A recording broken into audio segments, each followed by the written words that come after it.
Don't mess with that, all right?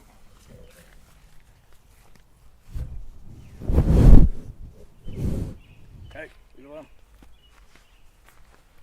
What are you doing? My baby boy. All right? He doesn't realize it, but I decided to give him life back a handful of years ago. All right, didn't I? Now he's my puppy dog. Oh, Mom's over here. Oh, she thinks I'm her personal scratcher. Well, you do too, don't you? Hey? Yeah. Hey, Mums? So, what am I doing? I'm in the back 40 right now, currently, not in the new place. And it's just too hot. It's going to be 100, to call for it to be 114 degrees on Monday. It felt like it was 300 degrees today. And the wire that goes to my fan clutch, if anybody, all you who don't know what a fan clutch is, it's when your vehicle is going slow and it gets too hot. And your fan will kick in to cool the engine down. Well, the fan clutch broke on my damn pickup. So to get way up top of that mountain in this heat, if I left today, the sucker would have overheated on me about 4 or 5 times. And the dump down the road where I had that pickup truck load of shit wasn't open till noon. So, and then of course it's just hotter than hell then. And then, what the hell, do it right here with these two. They're not gonna leave me alone. They just want attention nonstop, especially after I go away for a while. They just want me to touch them, hey? Just want to be scratched, hey, Mums? And it doesn't matter where. She'll act like that. I can scratch her anywhere. Watch. Hey, Mums? Anywhere. She's like, I don't care, just scratch me. And then he's like, oh, scratch my forehead and under my chin. It's nonstop. It's great, really. Hey, get out of there. But anyway, what do I got? I got to share a bunch of emails with you guys. All right, you let me do that? And then there's lots going on. There's lots going on the planet. And there's always so much I want to talk about. Get out of there. They figured it out. I smuggled 2 carrots, 1 each, from the refrigerator for them. They're real cold treats, and I just got wind of them now. All right, I'll give them to them, and I'll get babbling. Here, Mums. There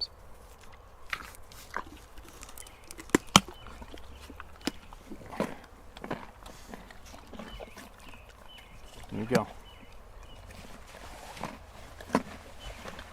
But anyway, it was warm. The sun was shady right here too. Imagine being a black horse right now. But anyway, let's get on with some sharing. I got lots I could babble about. I'm going to make a video for the Rumble channel, and it is going to be 100% about first-hand information from a doctor. And it's going to be about first-hand information directly from a doctor. Some eye-opening information that's going to make you, this should make you blow a gasket. And I do not, it's just beyond me how the amount of shit that's going on in our world today that every single one of you should be blowing a gasket for, and you're not, is absolutely amazing. It's absolutely frustrating for me. But like I said from the beginning of me coming out with these emails, this topic is one of the more easier ones to deliver to all of you that we're being manipulated and lied to.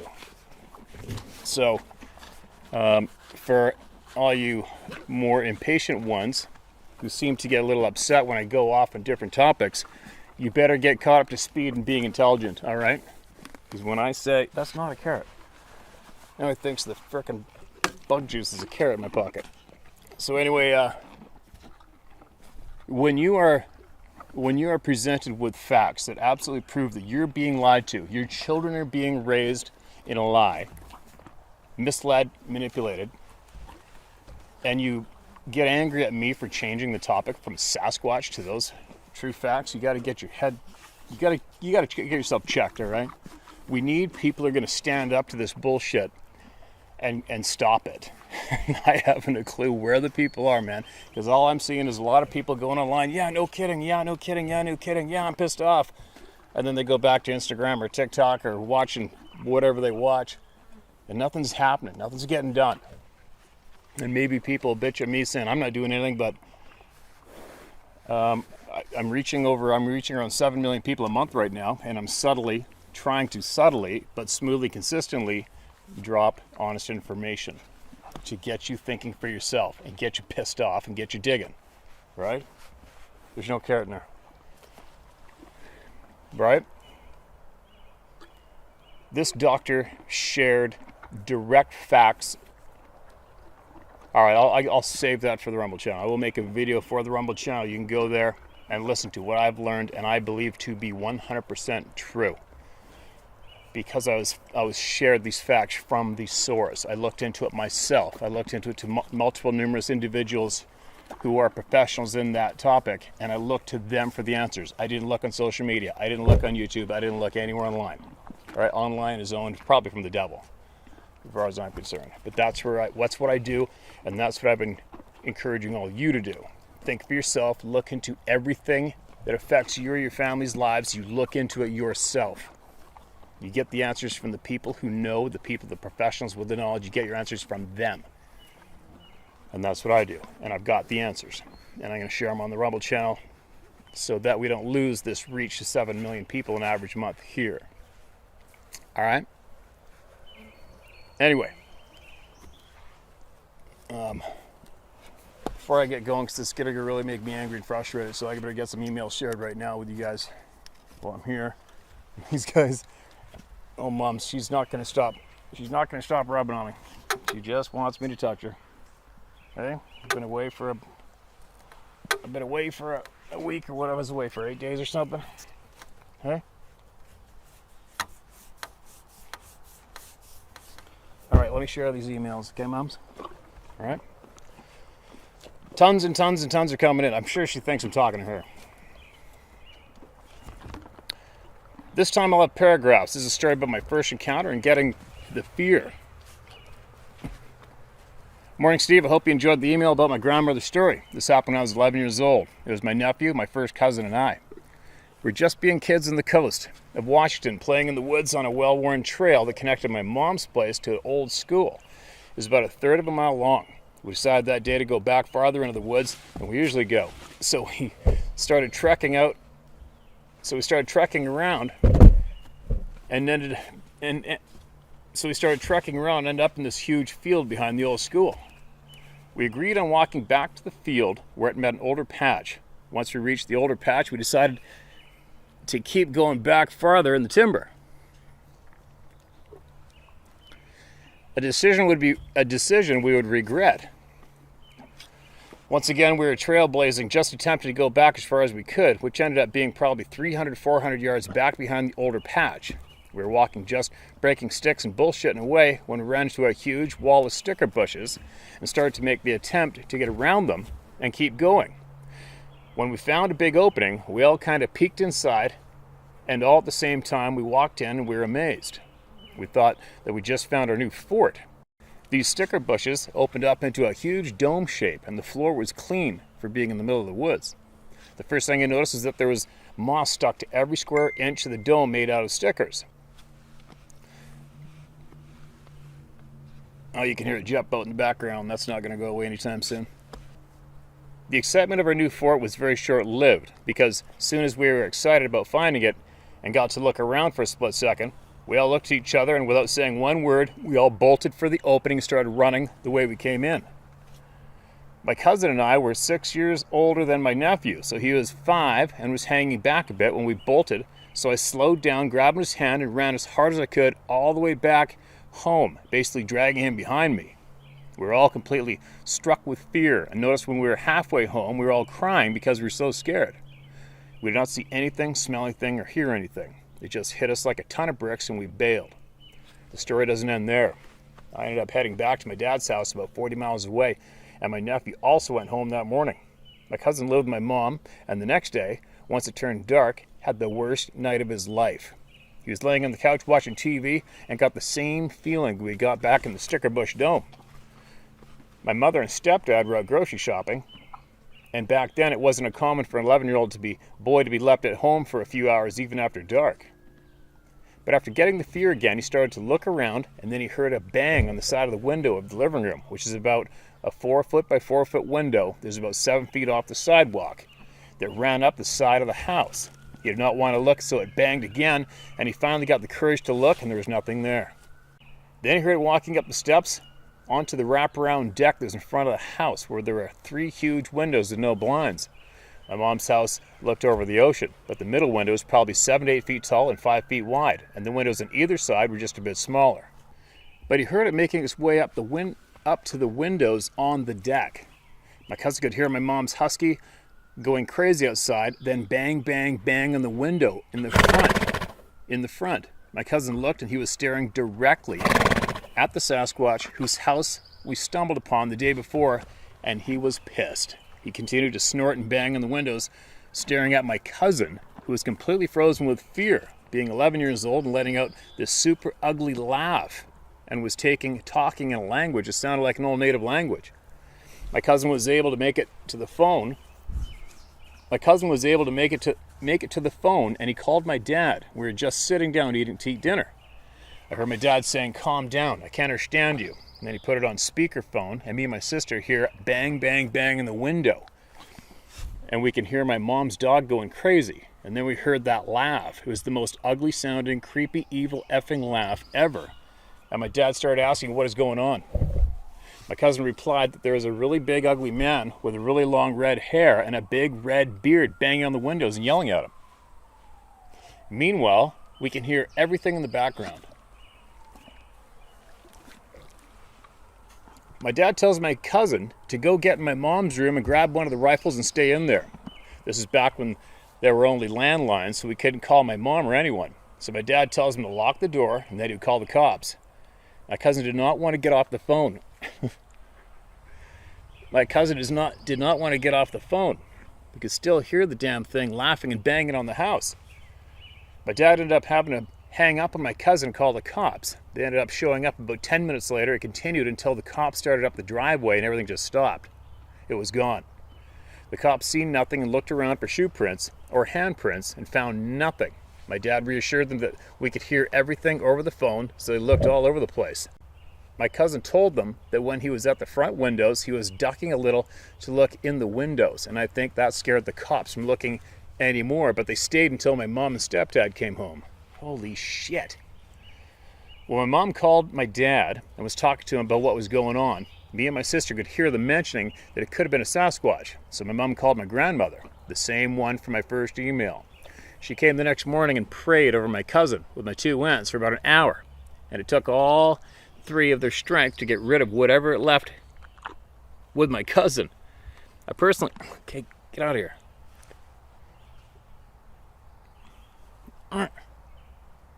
She came the next morning and prayed over my cousin with my 2 aunts for about an hour, and it took all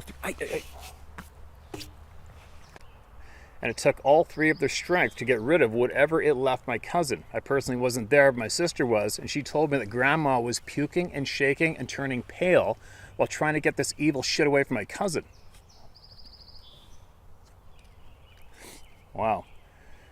I figured I'd let you know another one of my stories about these people and how bad they can get. Not all of them are bad, but they are all capable of it.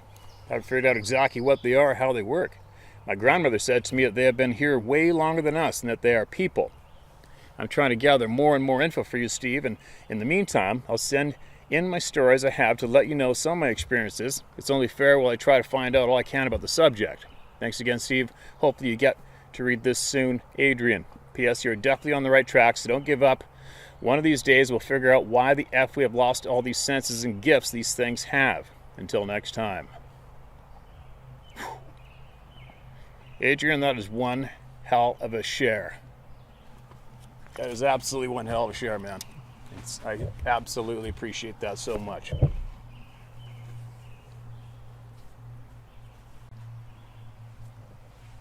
If you could continue to share with me everything you know, and everything that you know that you are willing to share with the people through me, Many thousands of us would absolutely appreciate that, all right? Especially from your mother, from anybody you can think of. Share it all, and let's get to the bottom of this shit, all right? It's just time. It's time. It's time. It's overdue. If you look at the absolute insanity going on in what is supposedly called our leadership, especially right now, both Canadian and American, it's so embarrassing. It's so tragic. It's such a lie, all of it. It's just plain as vanilla, man. It's in our face nonstop that we're absolutely being screwed out of living this lifetime a lot better than we're allowed to right now. There's many people being withheld from being able to live to their max. That pisses me off. And we got to change that. And this topic is the gateway to the knowledge that we're missing. I'm 100% certain of it. I've always said this is the easiest topic to deliver to the people that we're being lied to and manipulated. It's just all there is to it. It's the easiest one. Oh, moms. Anyway, I'm going to let these guys out. This is, they're not going to leave me alone. They never do. I'm not going to leave you alone long enough to continue sharing on here, right? I know there's a lot worse things to complain about, but I like to share everybody's stories, get it word for word, do it smoothly, and not be interrupted. Getting mauled to death here. I can scratch these guys forever, and I owe them a bunch, but getting a lot of them out somewhere else away from me, and then I'll be right back. All right. All right, I gave them some hay. A couple little piles of hay. Keep them away from me. Kind of like hanging out with them. I don't want to turn them out. It's a bit of a calming effect being with your horses. All you guys got horses, you know what I'm talking about. Hey, and side note, you see that peak back there behind me over the trees? This was a side note. Beyond that peak, not too far away, is where that young couple went. Absolutely vanished a couple years ago. Just for a little bit of a tidbit for all you. And right behind the timber behind me, probably about I'm going to guess about 300 yards-ish, is where that large male Sasquatch was seen by a logging truck driver crossing the road right there. And as well was seen by 5 or 6 First Nations people in the Mount Currie community, adults and children.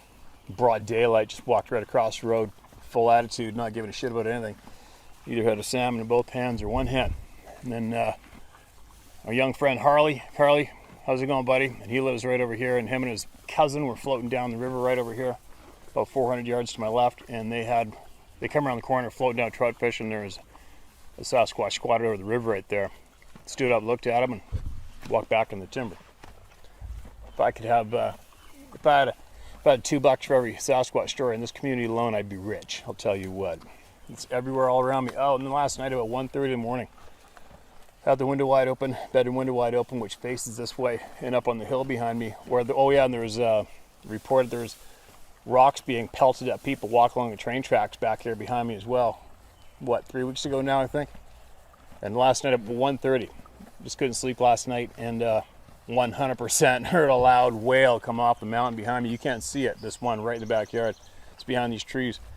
And then everything went dead silent, and then probably about 15 minutes later, 2 coyotes fired up, and then all the dogs down the hole within the hearing range, they all went ape shit for about 15 minutes. I was going to get the recorder and put it on the windowsill and put new batteries in it, hit record and leave it there, but then, I don't know. I fell asleep, I think. Obviously, I'm not overly concerned about it. It is what it is. Recording a sound isn't going to do anything. It's been done a million times. But what has been done a million times is getting every single human being to share and speak openly without ridicule and be safe. And it is making such a difference, don't you think? All right, here we go. What do we got? Titled, Why We Email You. All right, let me mark it as red so I don't get in trouble from all of you. Hello, Steve. I've been writing another email to you, but I needed to take a break from it, so I was listening again. You asked someone to explain why you get so many emails. I don't think I asked anybody to explain why I get so many emails. But let's go. Let's let it rip. Maybe I did. It is my belief that it is the content of what is read that attracts others. I do not fit in any mold that I'm aware of. I'm an individual of extremes, some of which are quite esoteric. I'm not a city boy. I'm not accomplished in the bush like you are either. I had an experience that lasted for 4 months. It was bizarre to say the least. After 20 years of not understanding experience, I came across Bigfoot channels. I watched a few of the really low-class trash that are readily available, and then I saw one of the audio recordings. That one gave me the shivers. Finally, I was hearing what we had been hearing. From there, I came across Mr. Ballin, and I heard a couple stories that resonated with me. Soon I came across your channel, and I found that a lot of your listeners seem to share a lot of the more unusual and esoteric aspects of my experience.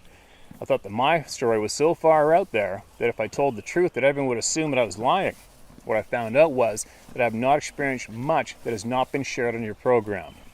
The people that share on your program are brave to put so much out there.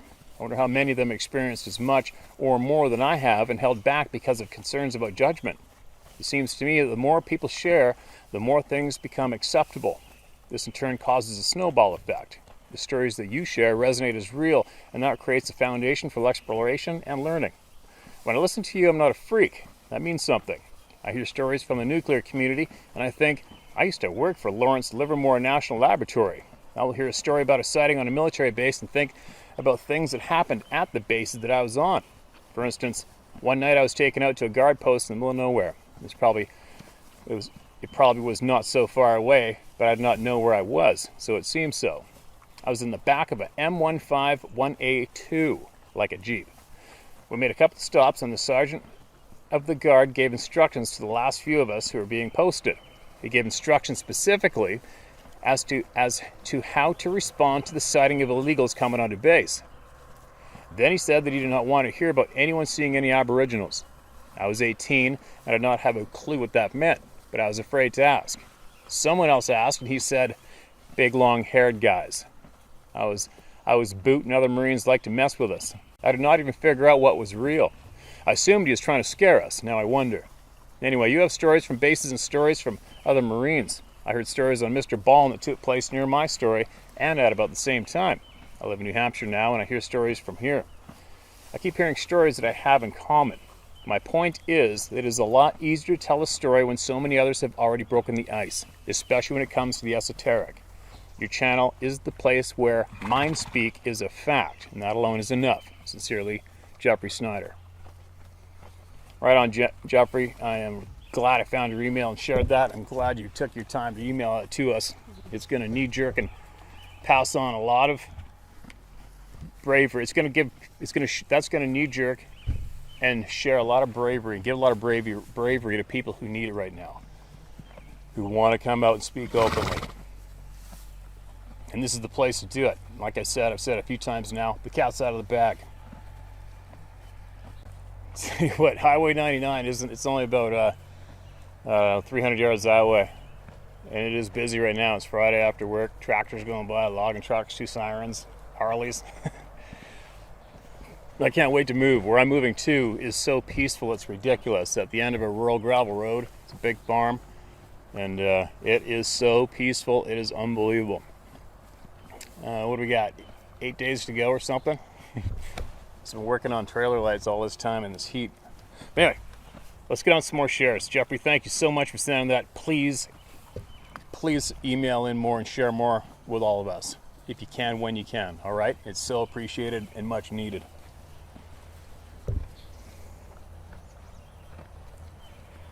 Okay, here we go. Here's another one.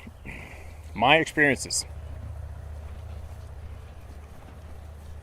Hi, Steve. I'm meaning to get back to you.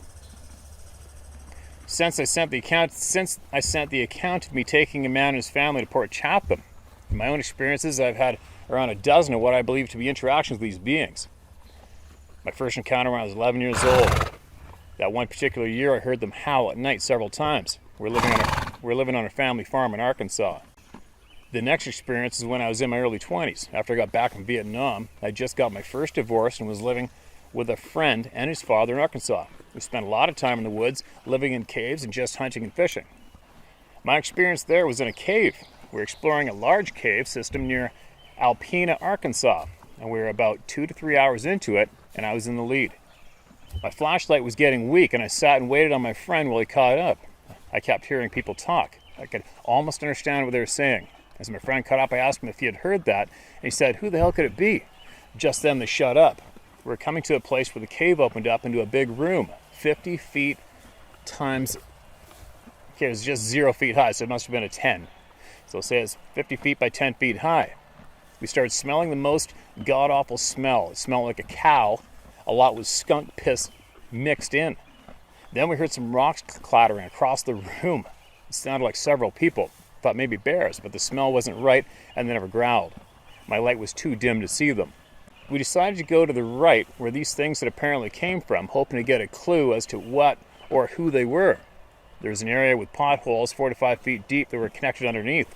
We explored them, and there were beds. They were made of matted down grass and feces, and the skunk smell was real strong there. We decided we'd better get out of there, even though they had left, and we knew that the way they went was a long passage. Not long after that, I was in a cave, 4 in diameter. It was fresh. All right, there's a few spellings here. Not long after that, I was in a cave, and 4 inches in diameter. It was fresh. Okay, so he must have found some feces. That's all it read.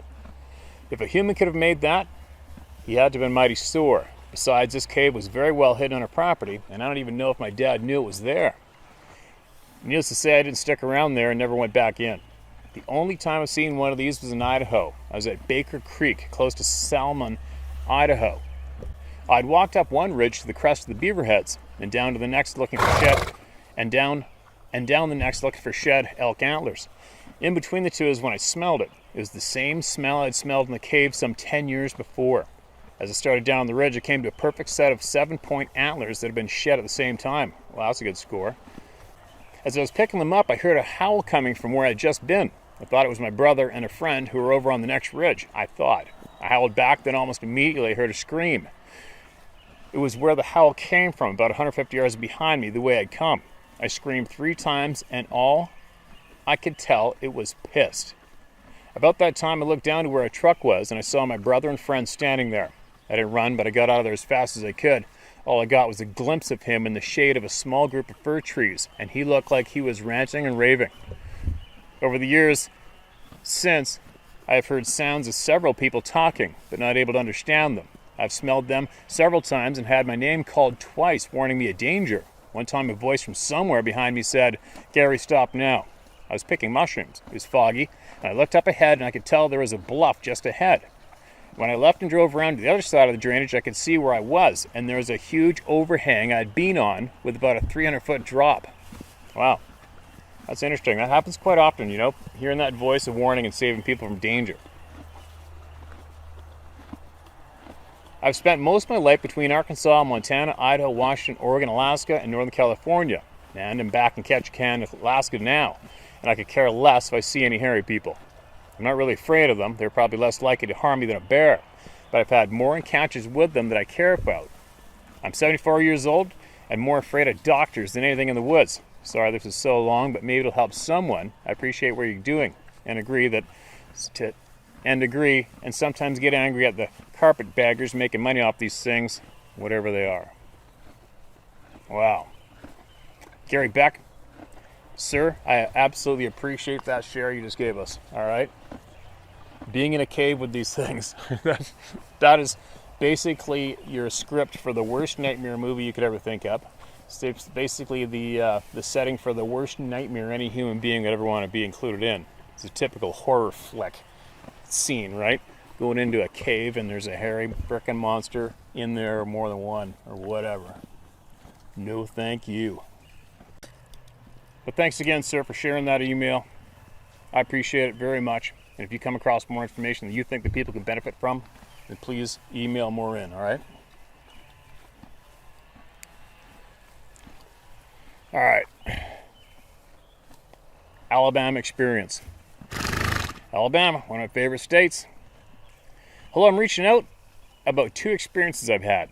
These 2 experiences have been weighing on me for the past 2 years now. Both experiences happen about 2 to 3 miles from each other.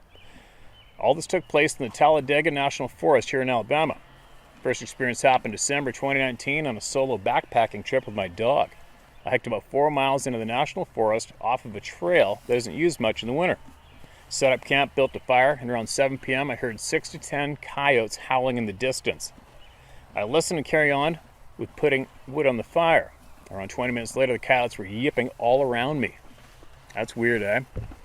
My dog went straight inside the tent. Yeah, those weren't coyotes. I grabbed my 9mm as I was pretty startled that they came right up to camp like that. I yelled, "Get out of here," at the top of my lungs as the coyotes bolted through the leaves down a hollow. I thought they were gone, but a few of them seemed to sneak around behind me. I got a little freaked out and stomped my foot as hard as I could. The mountain echoed a scream extremely loud. It was definitely a louder thump than usual due to my adrenaline pumping. After I stomped, the coyotes ran off for sure this time. Maybe an hour later, I was in the tent and noticed the fire dimming out, so I hopped out with a gun in hand and threw a big log on the fire to get through the night. After I put the log on the fire, I stood there a minute and got warm. I was just about to head back in my tent when I heard the yell about 300 to 400 yards away. Not a man, not a coyote, not any animal I ever heard in my life. The typical deep guttural yell that I've heard reported on your channel. What really shook me when I heard this yell is that almost immediately after I heard an identical yell on the other mountaintop about 3/4 mile away. I woke the next morning and hiked 5 miles past where I heard the yell, and there are absolutely no people or any signs of people for the next 10 miles. Also, Sasquatch never crossed my mind until I watched his channel, putting 2 and 2 together from all the similar experiences people have reported. Fast forward to the following summer, 2020. It's getting dark. I hiked into that same stretch of forest, only 2 miles in this time, as dark was approaching. I set up camp and I went to sleep. As I'm laying there, I feel a hand or a paw pressing the top of my tent down onto my chest. I stayed still trying to get a glance at what it was, but all I could see was the outline of a bear snout breathing heavy over my face while I'm still pinned under its foot. Stay calm and accept that it was a black bear. I slowly reached for my 9mm as it was right beside me. I grabbed my gun slowly and pointed up at this thing. As soon as I pointed the gun, it stood up on 2 hind legs, and that's when I saw this thing. It looked like every werewolf in every movie that you've ever seen. Muscular, big snout, around 7 to 8 feet tall. It began to shake its head almost in disbelief that I was pointing a gun at it. In a split second, this thing had the gun pinned flat on my chest. As I was unable to move, this thing bent down and bit me on the neck. Everything went back as I thought I was dead. I accepted it. I said this, I shit you not. I woke up in the exact spot that this dream happened. I was so scared and so freaked out that I got out of the tent with 2 flashlights and looked for tracks, only to find nothing but anxiety and panic. I sat in my tent for the rest of the night wondering what the F just happened and how a dream could be so real and affect me a full year after. There's something going on in these woods, and I'll admit that I'm pretty scared to go back alone. It feels amazing getting this off my chest, whether you use this story or not. We need answers, and we need answers, and we all appreciate you, man. I would have never known or had any clue what might be going on if it weren't for your channel. Thanks and stay blessed. Holy shit, Justin. That's quite the story, man. And you know what's really weird is how many people have reported having these dreams, or these, they were said, quote, flat out, this thing entered my dreams. I mean, we've all had nightmares, we've all had dreams. I've dreamt about these things in the past, had some dreams that really seemed really real and scared the shit out of me, and then woke up and was thankful it was a dream. But I've never, you imagine what it would take something else to compel anybody to seek out information online after having a simple dream. And especially to seek out the email address of somebody on a YouTube channel and then share that dream with them and to share with all the people, right? So obviously something significant happened to you, without a doubt. And it sure as hell would be good to get to the answers and find out exactly what's going on and what happened, right? It sounds like a dogman description to me. And I've told you before, I'm not interested in dogman. I don't want to see one. If I do see one, I'm not going to lie about it. I'm putting a hole in its head. That's all there is to it. If I see anything 6, 7, 5 feet tall, 12 feet tall, I don't care. I don't give a shit how tall it is. I see something with a dog's head on it, built like a brick shithouse human being, staring me down in the timber with his eyes locked on me. That is go time. That is it telling me it doesn't want to be my friend, and it's locked on me, and I'm possibly prey, or it's going to harm me, or it's being intimidating to me, and I'm going to up and swing that barrel in his ass, and I'm going to put a hole in him. I'm not even going to think twice about it. I'm not telling everybody else to do that. You do whatever you do whatever your instincts tell you to do.